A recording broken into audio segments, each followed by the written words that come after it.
समूह है जिसमें मार्जिनलाइज होने की बड़ी संभावना है और वो मार्जिनलाइज होते आए।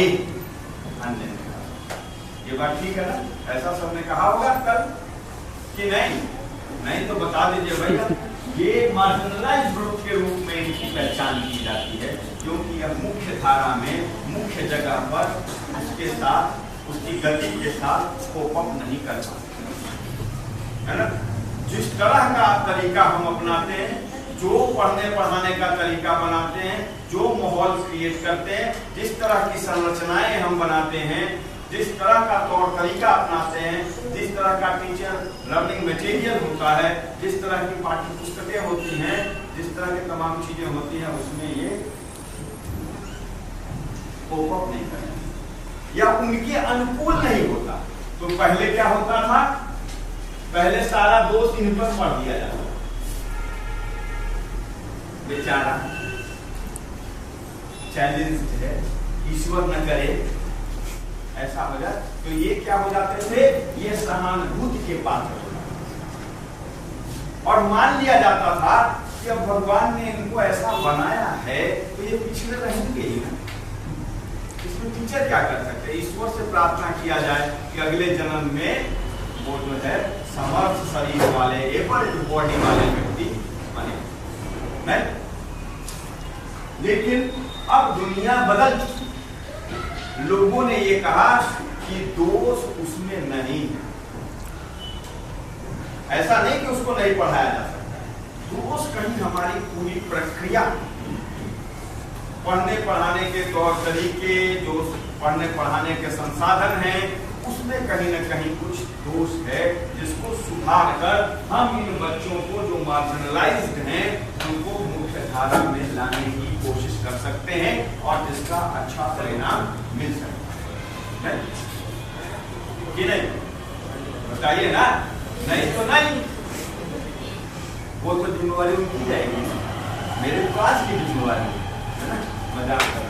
तो विकलांग के संबंध में आपने पढ़ा कि अब परसेप्शन बदल चुका है, डिस्कोर्स बदल चुका है।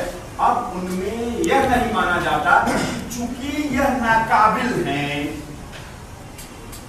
अयोग्य है फला चीज की वजह से, इसलिए ये मार्जिनलाइज्ड रहना इनकी किस्मत है।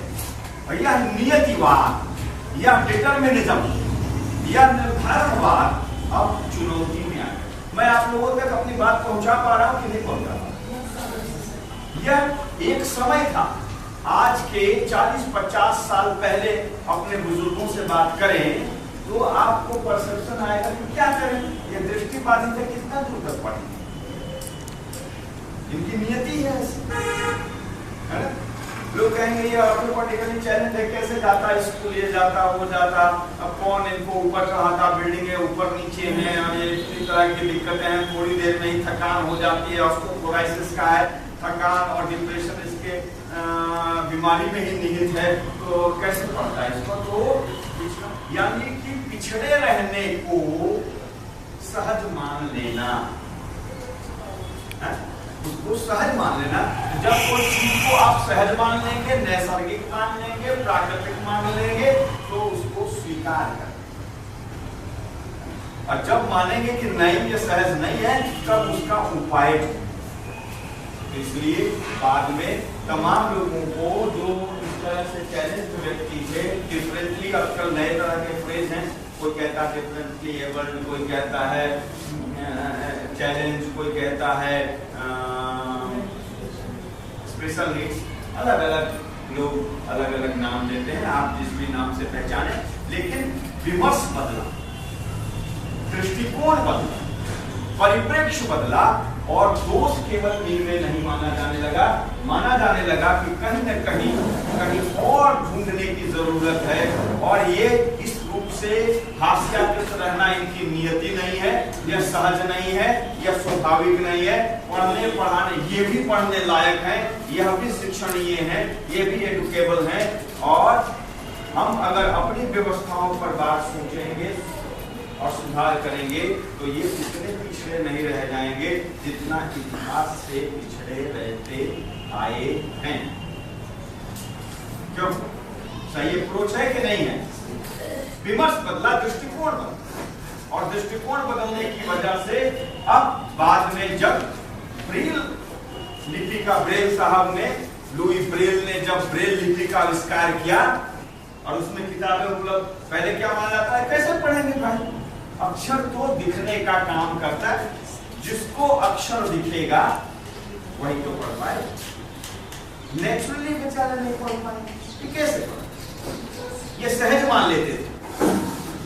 लेकिन आप में से कोई बुद्धिमान उठा, मेरा लिखने का प्रॉब्लम है, ये तो इनके दिमाग का प्रॉब्लम नहीं है। ऐसा अक्षर बनाऊंगा जिसको टेक्सचर, स्पर्श के सहारे पढ़ा जा सकता है, तब तो ये अनपढ़ नहीं रह पाएंगे। टेक्स्ट को उसमें ढाल दूंगा, उसमें ढालने का तकनीक लगा दूंगा। इस तकनीक ने लोगों के देखने का नजरिया बदल दिया। विजुअली चैलेंज पर्सन के पहले क्या था, अक्षर कैसे पढ़ पाएंगे, तो पिछड़ा रहना इनकी नियति है, ईश्वर प्रदत्त है, भाग्य में बदा, पूर्व जन्मों का कोई संस्कार इत्यादि इत्यादि कहते थे। लेकिन ब्रेल लिपि